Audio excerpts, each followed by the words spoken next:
All right, YouTube. It is January 9th, 2024, 9:15 a.m. It is a brutal day outside in the Dallas-Fort Worth Metroplex. Yesterday, cold, rainy, cool with me. Love it, right? Today, it's something kind of feels safe about it being cold and rainy. Today, cold and windy as fuck. Horrible. Miserable day. Miserable day.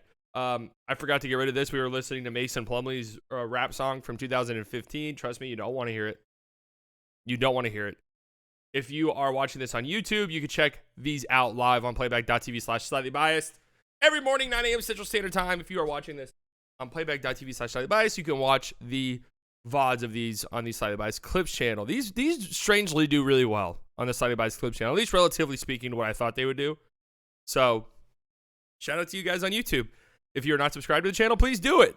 If you're for some reason subscribed to the Slightly Biased Clips channel, but not the Slightly Biased channel, please subscribe to the main channel. Thank you. All right, let's get into it. A lot to talk about. Of course, I think the lead story here, let's not bury the lead. The lead story here is Ja Morant is out for the remainder of the season. He's getting surgery on a torn labrum. Sounds horrible. Sounds really unfun to have a torn labrum. Anything that's torn is bad. And we'll talk about Tyrese Haliburton here soon because there's an injury scare with him. But Ja Morant is out for the remainder of the season. After Saturday's training session, Morant suffered a subluxation. If you have a medical issue and there's an X in the word, that's never a good sign. Okay. Of his right shoulder. Following ongoing soreness and instability, Morant underwent an MRI that revealed an underlying labral tear. Morant will undergo season-ending surgery, and is expected to make a full recovery ahead of the 2024-2025 season.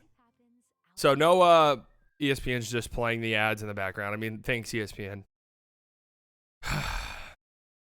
So no Ja Morant for the remainder of the season. Obviously, this pretty much puts the nail in the coffin for what was already probably a failed Grizzlies season.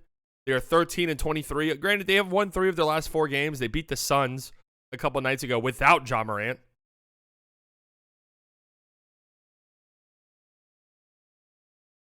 So this 13-23 Grizzlies team that had a mountain to climb just to get the 10 spot. We talked about, it's easy to say, oh, at this point, they're only 4.5 games out. But they would have to jump 3 teams, which is tough. And you look at the teams they'd have to jump, like the Lakers. We know that the Lakers are bad and they're kind of a complete and total mess. But do we think they're going to be that bad? Like the Warriors, do we think they'll figure it out at some point? The Jazz are playing some of the best basketball in the NBA. They're also ahead of the Grizzlies. So it would have been tough. It would have been tough. Of course, some of these teams ahead of them, knock on glass, will inevitably deal with injuries at some point. It's just part of the game. Like one of these teams will become ravaged by injuries over the next few months. Yeah, the Jazz have been playing really good basketball. We'll talk about them here in a bit because I did watch a good portion of that game. So anyways, this looks like the nail in the coffin of the Grizzlies season. And interesting to see what they do. I think everyone just kind of assumes when something like this happens that they'll turn into, like, that team will immediately turn into sellers, because that's how our brains work. You know, we're fans. We love trades. You know, we play NBA 2K or whatever. We want trades. Like, that's how our brain operates. We get stimulated by it. But I don't know. Looking at this Grizzlies roster, I think it's much more likely they just stand pat. And I think they could still even be buyers, as weird as that sounds.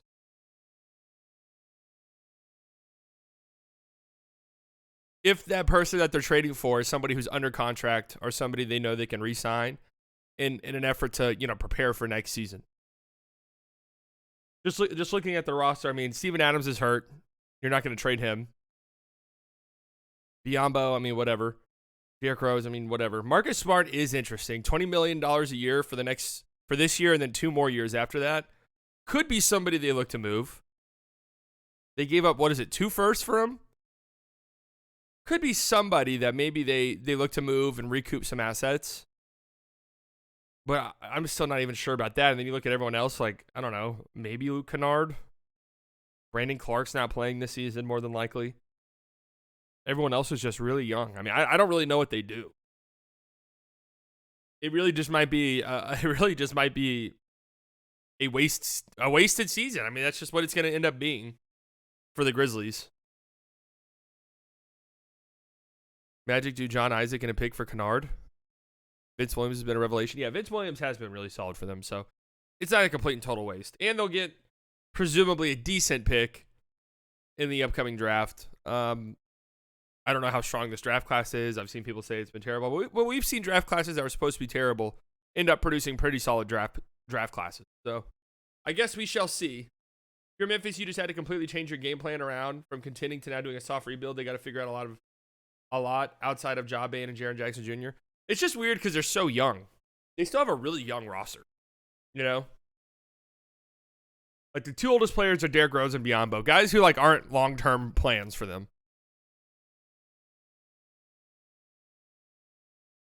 They do need to figure out what life is going to look like post Steven Adams because he's such an important piece for them.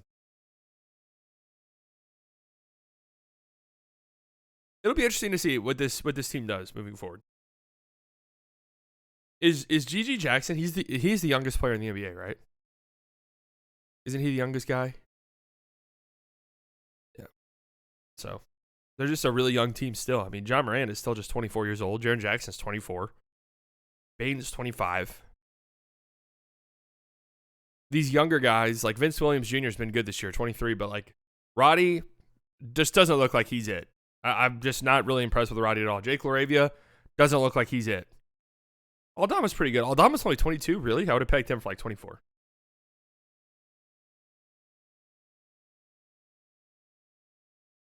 Yeah, Jake LaRavia is not good. He's not a good player.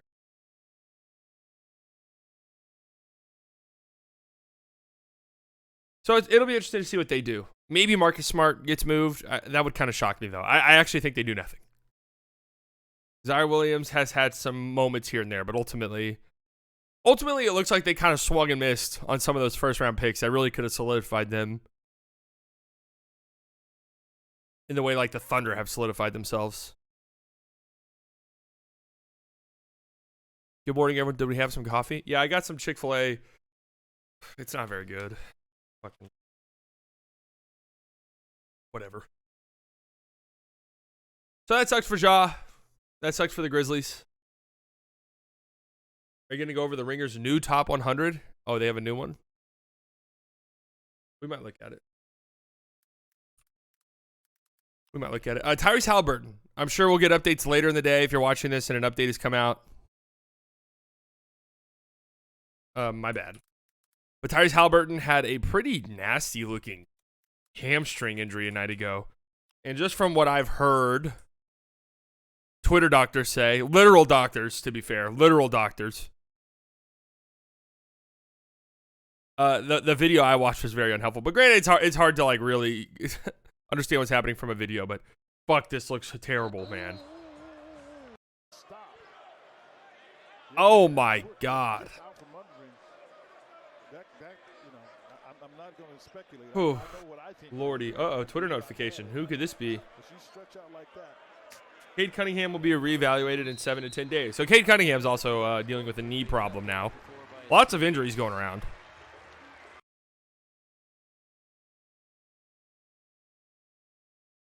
Lots of injuries going around.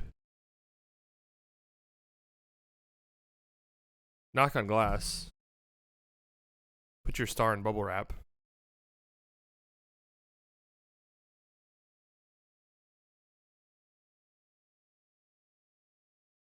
They took him off the court hella dramatically. Man, I don't know how you can look at that. I mean, maybe it's just because I'm getting older. I've had hamstring problems before. There's nothing dramatic about that. So I've heard a bunch of different things from Twitter doctors saying this could be. It sounds like he'll bare minimum miss several weeks. But there is a world in which he might need like surgery, and then we're talking a prolonged recovery. Yeah, hamstring injuries suck because they do linger quite a bit. The way Twitter spoke about it, it was like the bone was sticking out of his leg. I mean, dude, doing the full, hey man, if you're not somebody who does the fucking splits, right? If you're not someone who's just doing the splits regularly, doing the splits unnaturally, usually not a good thing. Usually you're dealing with some type of injury if you're doing the splits when you don't want to. So I feel for Tyrese Haliburton. Hopefully he's okay.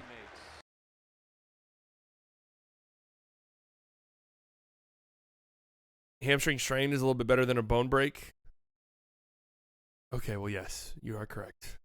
The whole thing stinks. No one wants to see a star hurt. Yeah. So hopefully it's a best case scenario for Haliburton, which from what I was reading, even a best case scenario is like 2 weeks, 3 weeks maybe of recovery. And even then, like we said, like someone said, hamstring injuries are lingering. Those are tough ones. So we'll see. The Pacers still got an incredible win against the Celtics. Granted, no Jason Tatum in this game, but a real impressive win for the Pacers. Tyrese Haliburton goes out. Only plays 13 minutes. TJ McConnell says, hey, I got us. Get on my back. Benedict Mathurin says, hey, get on my back. It's winning time. Still a fun game. This one came down to the wire. KP hit a 3. Of course, you had the Jaylen Brown overturn, which I thought was a bad overturn. I'm just gonna be honest. It's kind of one of those. Jaylen Brown says, "We see you, Buffalo Wild Wings." Is this really his account? It is. That's actually hilarious.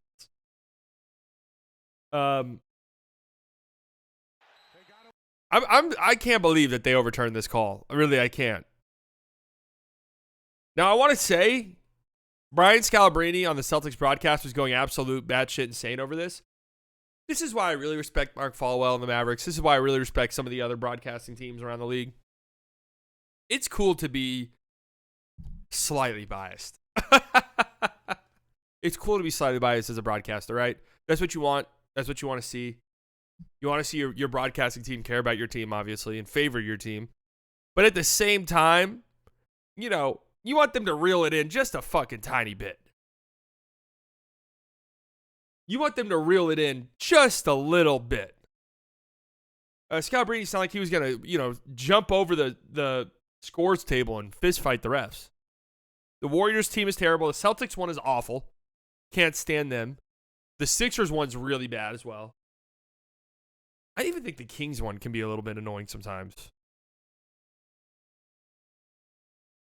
The Lakers ones are good. And it's one thing to be like, oh, that's a bad call. That's a bad call. Like, that's one thing, but my God. Sometimes it's just too much. Like, can we reel it in just a tiny bit, please? I could be incredibly biased on my streams. It's fine. I'm on YouTube.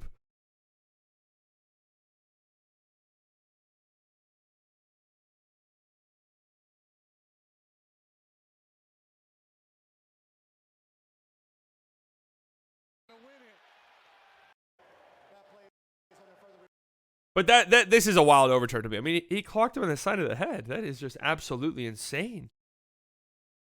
Did they overturn that? Crazy to me. I think the Celtics have a legit gripe. I really do. I'd be upset if I were them too. Listening to women commentators, that's my head. No, women commentators can be fine. The Sixers one is bad though. It's just bad. All the way around.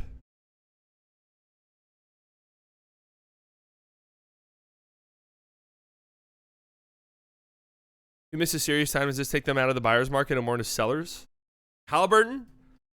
So, I have to imagine the Pacers, I don't think this would change their pursuit of Siakam if they felt like Siakam would stay. Because it's not like you're trading for Siakam for like a late season push. Like, you would be doing that, but it would also be trading for Siakam. Okay, we feel like we can keep him. We feel like we can sign him, and he wants to sign here. Great, now we have Siakam moving forward.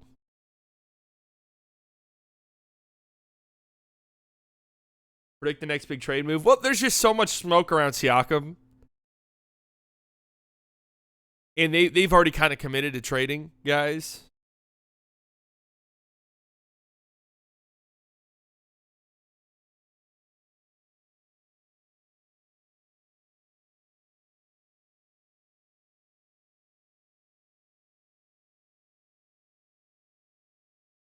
But I don't know. It's hard. It's hard to predict trades.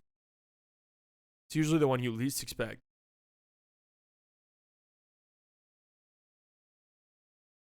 Does Siakam fit with Miles Turner? I don't see why not. Siakam is confusing. Seems like he wants to stay on a team that doesn't really want him. Yeah, it's weird. It's weird. So there was an update yesterday that Siakam pretty much told the Kings, hey, I'm not signing there.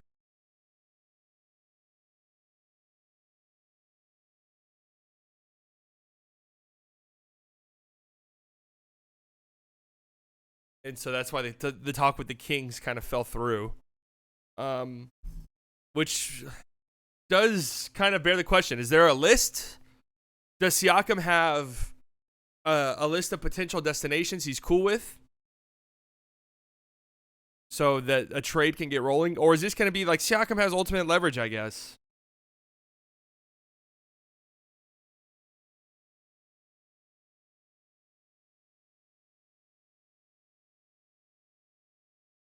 They could legitimately be a good team if the team wanted to keep him.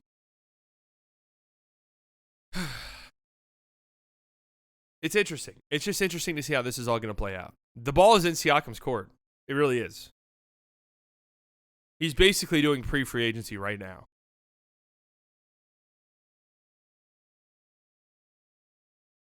Here's the report I was talking about. Pascal Siakam reportedly told the Kings he would not re-sign after the season, which is what ended trade talks with the Raptors. A proposal built around Harrison Barnes and draft capital. So this is where things get really interesting in the Siakam market. Because if he's going around to teams saying, hey, I don't want to sign with you, those teams are going to take themselves out. Siakam's not Kawhi Leonard, right? The Kawhi Leonard stuff, granted, that was for a whole season and not half a season, but see, like the Raptors were 100% okay with taking a risk on Kawhi Leonard, knowing he probably was going to leave because it was fucking Kawhi Leonard. I don't think Siakam is in that realm of player where it's like, we'll take a huge risk on Siakam.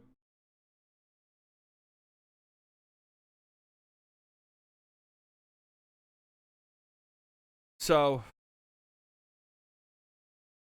if it's a small list type of thing, that does dramatically change his market to where, you know, maybe it is just contracts and a pick or something.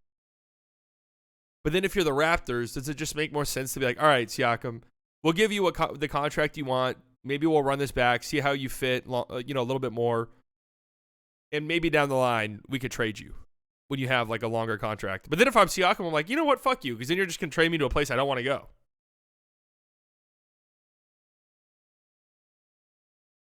I don't know. This is going to be interesting. This is going to be interesting one way or the other. You have to show Siakam some places similar to Cameroon that are around Dallas. It's a beautiful city, man. It's a beautiful city with a lot to do.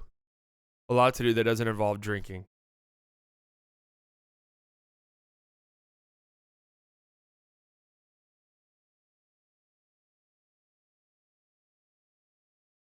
So I have no idea. I have no idea what to tell you guys. In my heart, I feel like Siakam doesn't get traded. And that's kind of where I'm sitting at. That's kind of where I'm standing. There's a ton of smoke around this, though. So much so that it's like, how does he not get traded at this point? Like, we're full-fledged getting, like, leaked trade packages. It's kind of reaching that awkward, weird spot.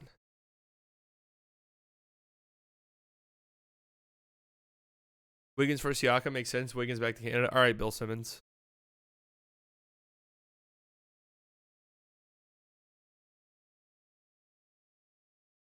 All right, Bill Simmons. Bill Simmons loves that logic. Hey, they should just go get a Canadian. Granted, they did just do that. They did just do that with RJ Barrett.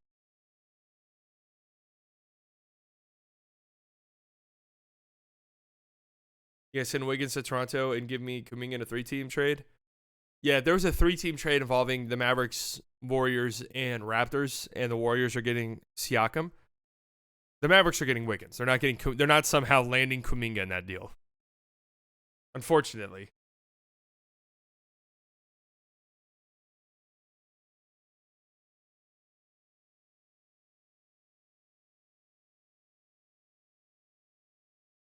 So anyways, that's the Siakam update.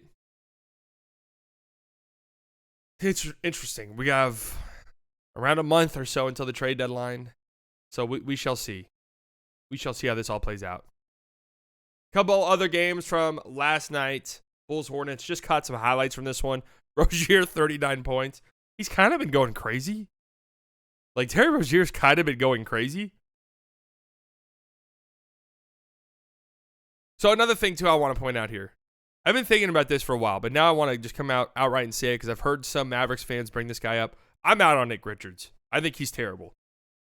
I'm out on him. Don't bring his name up on potential backup center trade guys. I don't think he fits what the Mavericks want to do at all. I think he's horrible. All right, we'll just leave it at that. Kobe White had a nice game. Drummond, 21 and 15. Levine, Vooch coming off the bench. They almost choked this game away down the stretch. They need to blow this big three up. They have some exciting things. Like, Kobe White is exciting.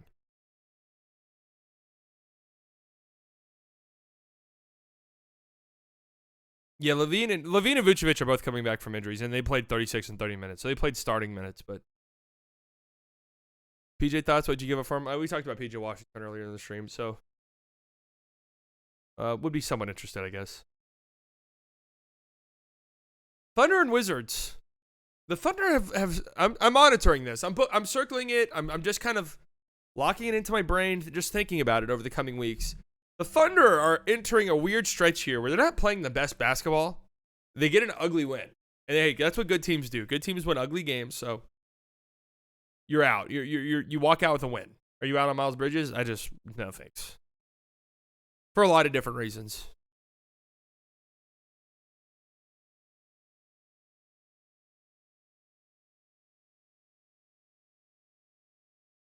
The Thunder defense has been a little bit rough lately. They gave up 141 to the Hawks. They gave up 124 to the Nets. This is a horrible Nets team. They were down by like 30 points at one point in this Nets game. Give up 128 to the Wizards. Their defense is struggling, and I don't know if it's just like, whatever, the ups and downs of an NBA season. That is probably what it is, if I had to guess. But this happens from time to time with these defenses that fly around the floor, and, they might not have, they have some great defensive personnel, don't get me wrong, but they don't have like the traditional defensive personnel that you would expect from a great defense. And their defense is predicated on flying around, everybody playing on a string, great defensive intensity and attention to detail. And sometimes those teams can kind of sputter out a little bit. That happened to the Mavericks, believe it or not. That did happen to the Mavericks the year they made it to the Western Conference Finals. Their defense was really good, but post KP trade, they sputtered out a little bit, partially because of losing KP, but also because they were just tiring out a tiny bit.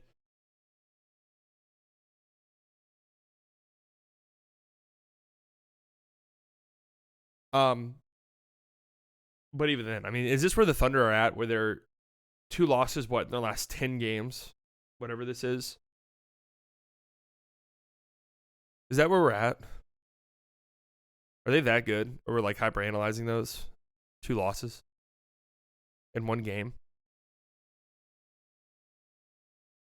Yeah, Lively Chat front court would have been pretty interesting. Because he does some stuff. He does some stuff that they would like with passing and moving the ball around.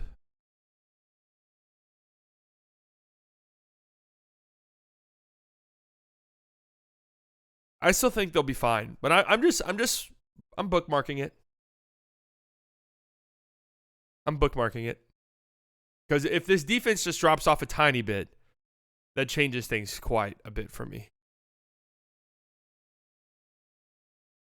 Saw some talk about what a Luka and Wemby duo would look like. Yeah, they'd be really good. What's this Kuzma to the Mavs stuff? All right. Heat beat the Rockets. I saw some of this game, some bits and pieces here and there. Just a classic Heat game. Kevin Love does stuff off the bench. Kyle Lowry's just a tyrant, a pest all game long. Tyler Hero looked good, which is nice because he's really been struggling lately. And Jovic is interesting. Jovic is starting to get interesting. He does a lot of things. Only scored 6 points, but 6 assists, 2 steals, 2 blocks. He kind of does some stuff out there that's interesting.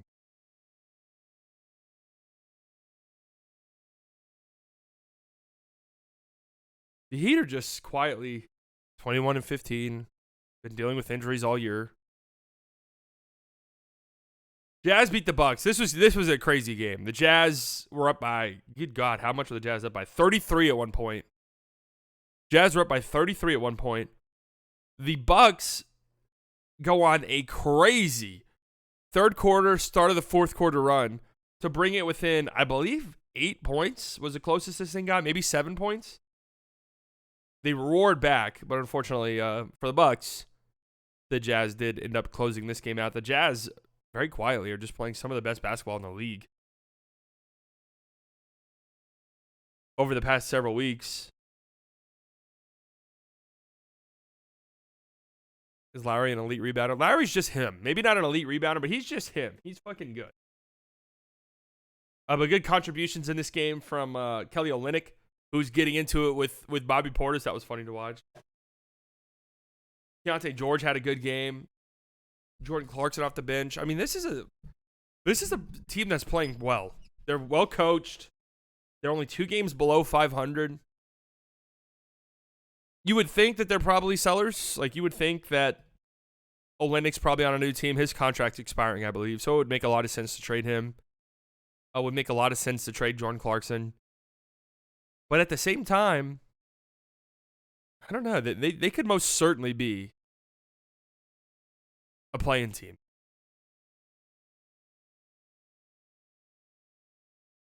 They can most certainly be a play-in team. For the Bucks, no Damian Lillard in this game. A lot of young guys got some run here. Livingston got some run. Chris Livingston, who's their rookie. Andre Jackson Jr. started.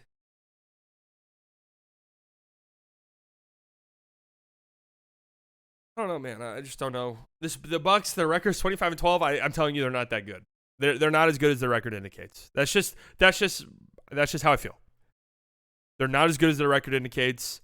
Their record puts them in the conversations with the Celtics, with the Sixers, with the Thunder. I'm telling you, with the Nuggets, I'm telling you, they're not on the same tier as those teams. They're just not. They're just not. They're not in that category.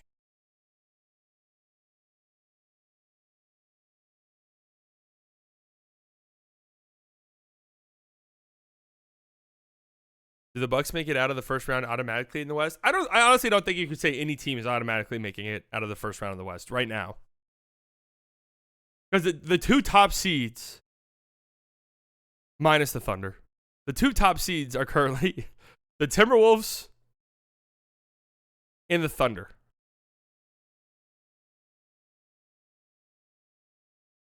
Two young teams that lack experience. No, I'm saying the Nuggets are probably a safe bet, but if the Nuggets get the 3 seed and they have to play the Clippers round 1, that's tough. But the Timberwolves are the Thunder. One of those teams has to go up against LeBron James and AD. One of those teams has to go up against KD and Devin Booker. Or maybe a healthy Pelicans team. That's brutal.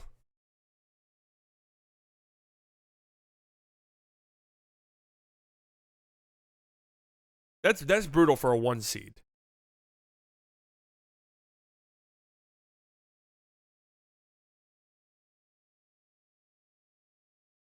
Whereas we find once Draymond comes back, I do not think they'll be fine. I think they're done.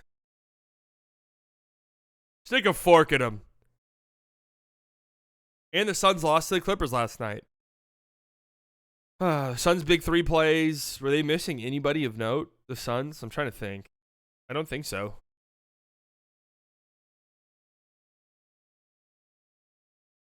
Just a balanced scoring attack. The Clippers shoot over 50% from 3. What's there to say about this Suns team that hasn't been said a million times already? They get blown out in the fourth quarter. They're a terrible fourth quarter team. It doesn't feel like they have an identity in the fourth quarter. It doesn't feel like they know what they're doing in the fourth quarter. Their play style offensively, I think, is really disappointing for how many great offensive players they have. I see Suns fans mad at Frank Vogel for how bad their defense is. Man, look who's on the fucking team, man. Look who's on the fucking court. This is how I felt when Mavs fans were just shitting all over Jason Kidd last year. Was Jason Kidd bad last year? Yeah, sure. But man, look who was on the floor for these guys. Look who's on the court. Yusuf Nurkic is your center. Wake up.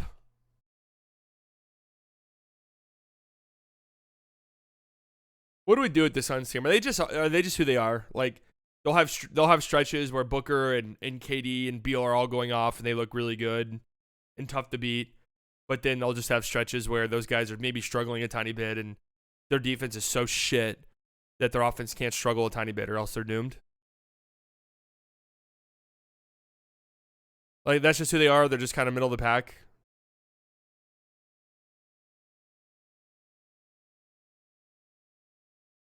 It's funny because them and the Mavericks are very, very similar when it comes to like the advanced stats. But you would definitely take the Mavericks over the Suns. Why? Because they do have that. All right. Luka Doncic do things for us. The Suns should. They have 2 top 10 players.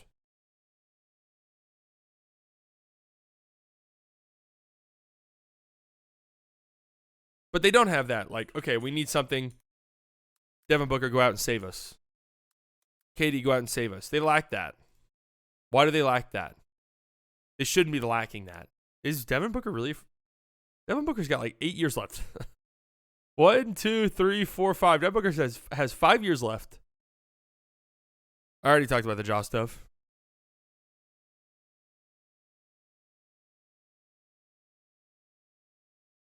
I mean, they are who they are, I guess. The Phoenix Suns, they are who they are. The Clippers are really fucking good. They're really good. Man, there's some great teams in the West. Jesus.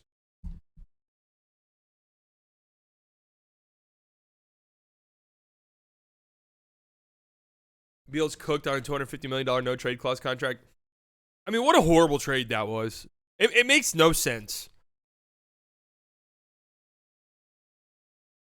We said it at the time. It's just like, what is he doing for you? He replaces Chris Paul. Okay, cool. Except no, he doesn't. Because he doesn't do any of the things Chris Paul does. But okay. What does he do that you needed? He's another guy who shoots mid-range jumpers. Hey, we already have 15 of those guys. I think he can get to the rim. Like, that's what he does that KD and Book might struggle at a little bit. Getting to the rim, okay. Does he play defense? No. Is he a great playmaker? No, not really. Is he like an uber reliable catch and shoot guy? No. Okay. I mean, what the fuck?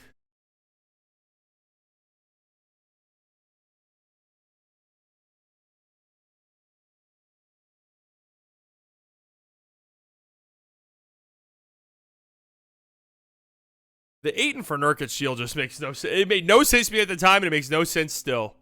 I don't understand. I don't understand what they were going for. I guess it was just Ayton is this. We just need to get this stink out of this building, and it's not like Ayton's been great. So, but I don't understand. It makes no sense with their roster construction that's the route they chose. Makes no sense.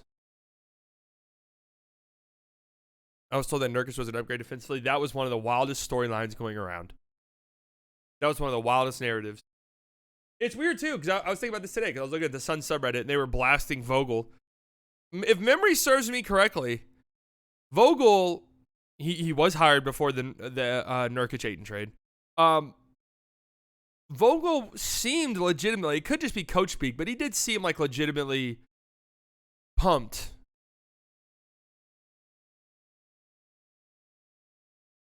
Look at this. The Suns lose by 20 points, and all of the highlights are Kevin Durant stuff. He did seem like legitimately pumped to get DeAndre Ayton in the building and try to work with him.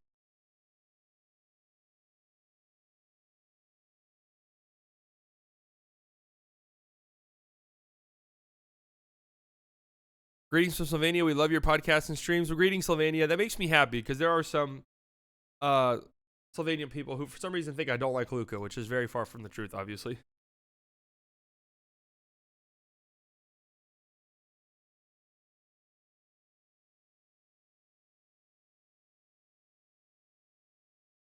But yeah, Vogel, like, it makes sense. Vogel does great with centers. He does. Vogel does great with centers historically. Hibbert, AD, obviously.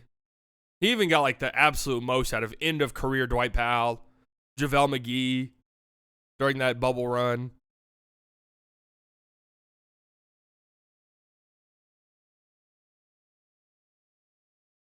But like, man, did I say Dwight Powell? I meant Dwight Howard.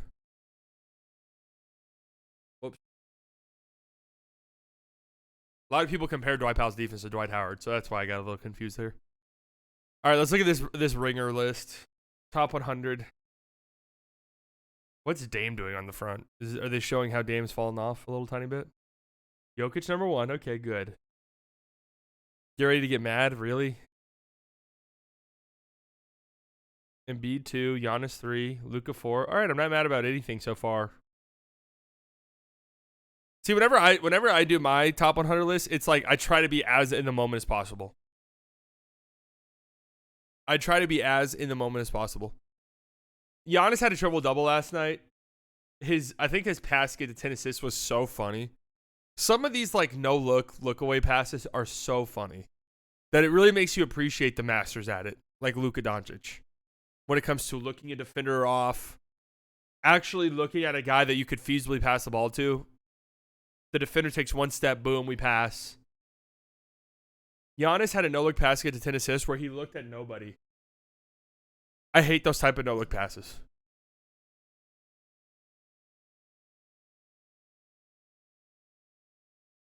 There's a difference between a look away and a no-look? Yes, true. Giannis was a no-look in the sense that he was not looking at a direction. He was looking into the crowd and threw the pass to the guy one pass away. And I'm just like, the announcer's like, what a pass! And I'm like,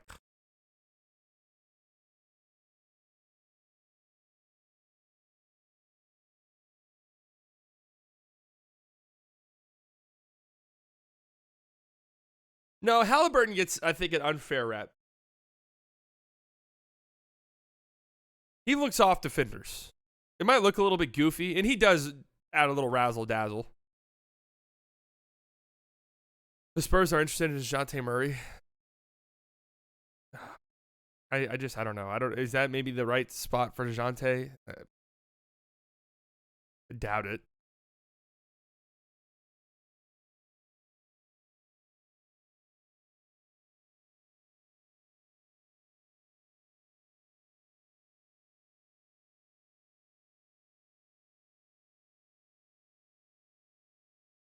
All right, I'm not mad at this top 4. Steph at 5, Tatum at 6, Shea at 7.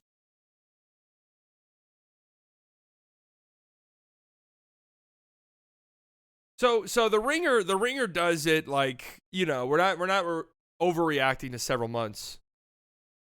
However, this is a breathing list. It's alive. They update it, I think, every month. I could be wrong. Don't they update it every month? With that being said, Steph can't be 5. There's absolutely no way. No way you could think Steph's a top 5 player in the league currently.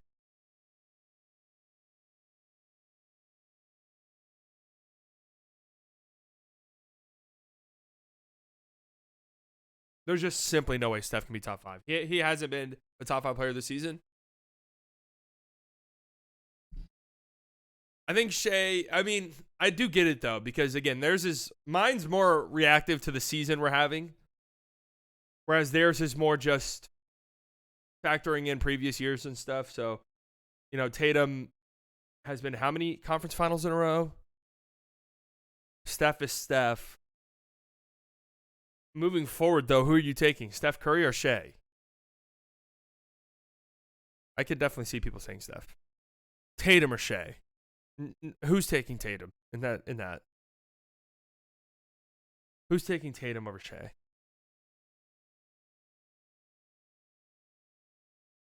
KD at 8, D-Book at 9, LeBron at 10, Kawhi at 11. Yeah, so they updated these a month ago. Luka moving up. Where was he? They had him at 5 a month ago.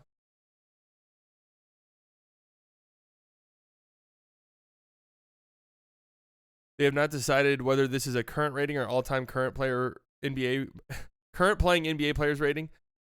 It is a little bit strange, especially because they update it monthly. Like, if you're going to update it monthly, it needs to be more reactive to in-the-moment things. It can't be, it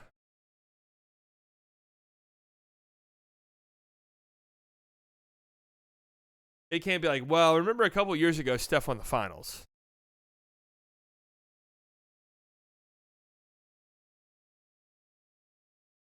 KD at 8, Booker at 9.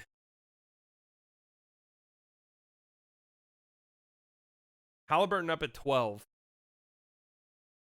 Ooh, that's high. Jesus, that's high. Wasn't he at 12 in the last one, too? Yeah, he was. Okay. All right. That feels really high. Like, Haliburton over AD, are we really confident in that? How confident are we in Tyrese Haliburton over Anthony Davis? I don't think I could go there, personally. Jimmy Butler at 14. All right, fair. Fox all the way up at 15. Huh. That feels high.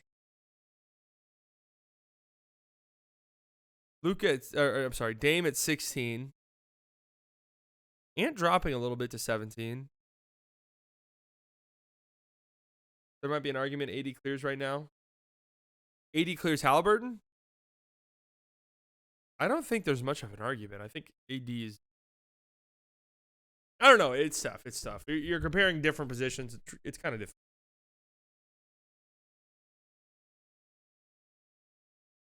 Jamal Murray at 19.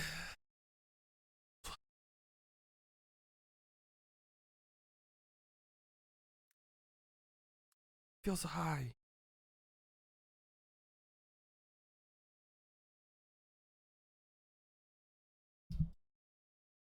Jalen Brunson at 20. Okay.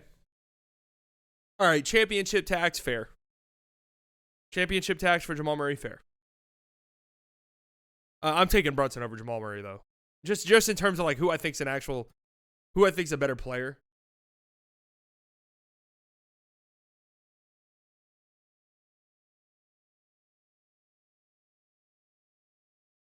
Is Brunson better than Damian Lillard currently?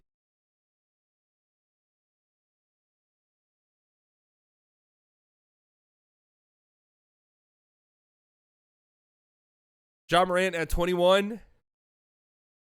I mean, impossible to rank. He's better than this. He's better than this. He's a top 20 player.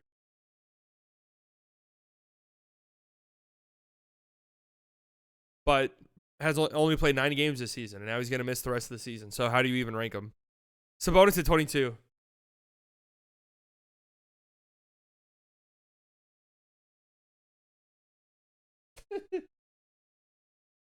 Donovan Mitchell 23, Paul George 24, Cat. Wow, Cat 25. Cat has been really good this season. Feels like a big jump. Oh, he was at 26 in December. All right. Jaylen Brown at 26. All right, I was actually thinking about this. Jaylen Brown was good last night, and he still has times where he's really good. Just this season, has KP been better than Jaylen Brown?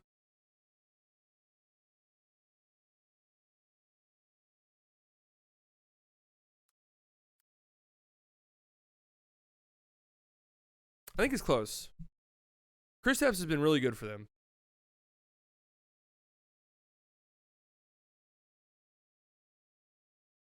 Yeah, it's a lot of the defensive stuff. Jaylen Brown's obviously like the ceiling's much higher offensively. Harden up to 28. They had him all the way down at 45, which always felt a little bit too low. Harden's been great this year. Trae Young at 29. So here's where my, undying love of Trae Young sneaks into the equation here. No, no, no. My Trae Young preseason narratives are not dying. No, no, no, no, no. He's having a great season. He's having a great season. It's not his fault. Yes, he is.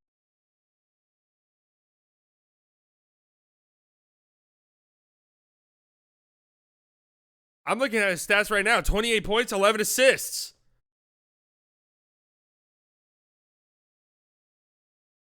On above league average shooting.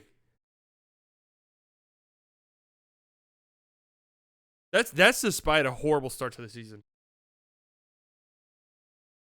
I'm personally taking Trae Young over a good chunk of the people in front of him. It's a bonus. That's just my personal love for Trae Young. I get it's hard when his team has been this bad now. So I do get it. BI at 30. BI's having a great season. Scotty climbing the list up to 31. All right. Zion going down a little bit. Zion has settled into the season as something we never could have anticipated. Effective, but rarely dominant. Yep, I mean, that is him. Şengün up to 33. Marketing at 34. Derek White up to 35.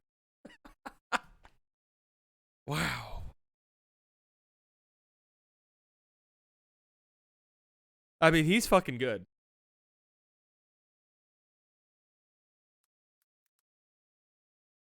He is good, though. I mean, the advanced stat stuff I get, but you watch the games, he's clearly good. Now, is he better than KP, though? Like, this is where I draw a line. Like, yeah, Derek White's not better than Kyrie. I mean, get serious. But you have to understand, this is the Ringer, and they hate Kyrie. Siakam at 36. Bane, 37. Chet all the way up at 38. LaMelo dropping breaks my heart. Garland dropping a little bit. So Kyrie dropped 7 spots.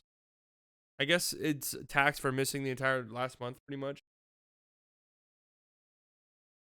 I'm interested by this. This is clearly the Ringer. There's Celtics tax.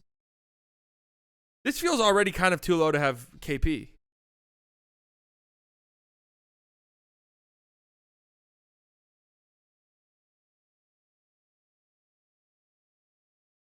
Which is shocking to me.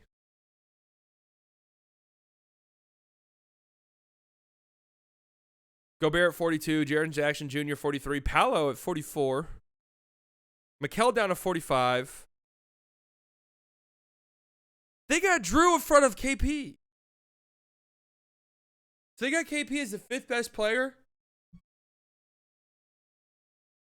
Or would that be the 6th best player? Tatum, Jaylen Brown, Derek White, Drew Holiday.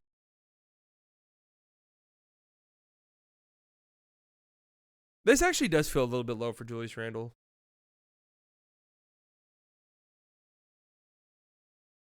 Franz at 48, DeJounte at 49. That's too high. In no world has DeJounte Murray been better than KP. Genuinely, no world exists in which DeJounte Murray should be ahead of KP. Absolutely no world.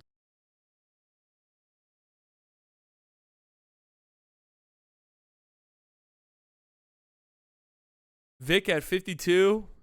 I'm taking Victor over DeMar. I'm taking Victor over DeJounte. Already. Mobley dropping a bit. Yeah. Cade climbing up to 55. That's good to see. What's the argument for DeJounte being over Cade?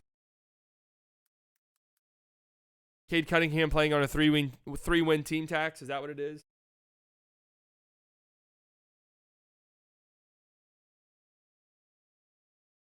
The Maverick stench tax for KP.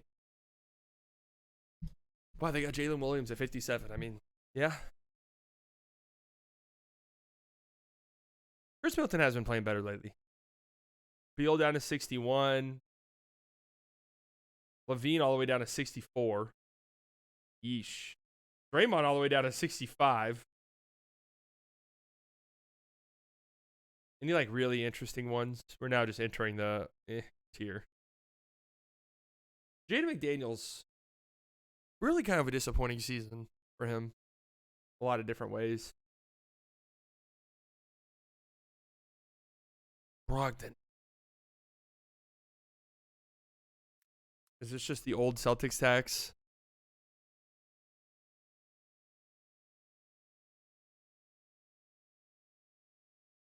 Brogdon's been rough lately.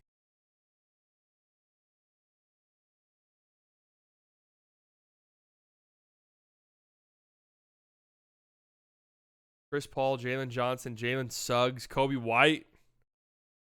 First time on this list. Vooch, Naz Reid, Nick Claxton, Klay Thompson all the way down to 87. Jaime Jaquez.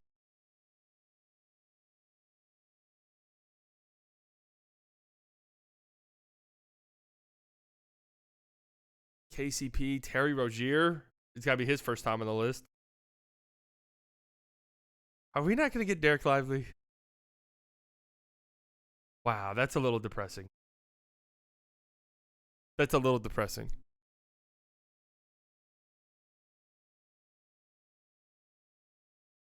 Rookie rankings.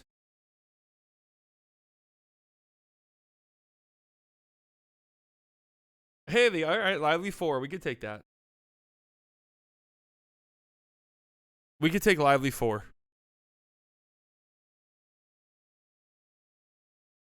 So, what are your thoughts on that man being spotted with the 2026 Mavs Conference Champions hat? I did some investigating of my own.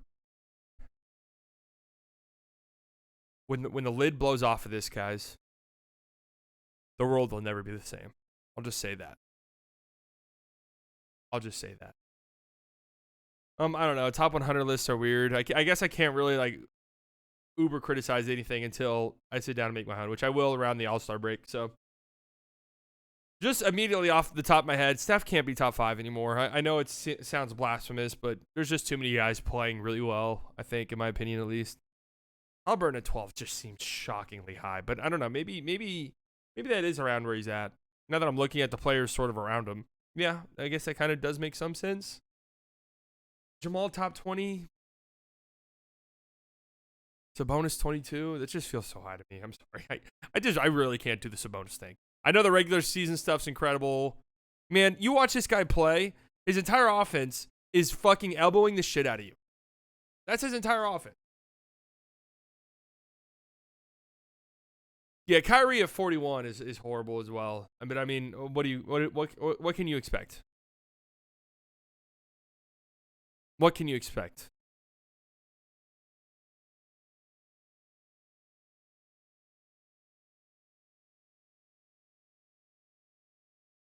Is Kyrie top 30? Around there. Yeah, he didn't play in all of December, so I guess that kind of makes some sense.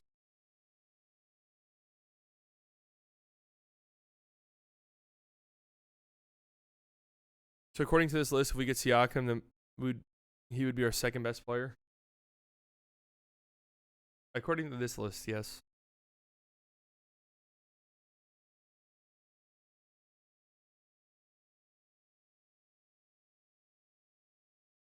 All right, let's look at what we got tonight across the NBA. I think it's a super busy slate of games. Either tonight or tomorrow night has like 50 games. Wednesday night. Look at that. Unbelievable. All right. Mavs take on the Grizzlies. The first game for the Grizzlies since Ja Morant's been rolled out for the season, unfortunately. Kings Pistons. Something kind of frisky about this game, though. I'm telling you. Maybe not with Cade out. Timberwolves and Magic. That's a fun one. Trailblazers and Knicks. That could be sneaky fun. Raptors and Lakers. Raptors been playing much better lately, so. The Raptors, though, are on a pretty long West Coast trip, and these usually end kind of rough, I feel like. The long West Coast trips, like the last night of those trips, usually are just kind of like, let's get the fuck out of here. Oh, they do play the Clippers tomorrow night, too. Oh, and the Jazz. My God, brutal road trip for the Raptors. What's the injury report say for our game? No clue. No clue. Grant Williams, game time decision. Exum out. Lively out. Luka, game time decision. Kleba out. Shaw out, of course. And then Jaren Jackson might miss this game too. So, all right. What a time, man. What a time. This time of the NBA season where the trades start ramping up and the trade rumors. I mean, we're getting close. We got the Siakam stuff. I feel like we're maybe a week or two away from rumors really starting to ramp up.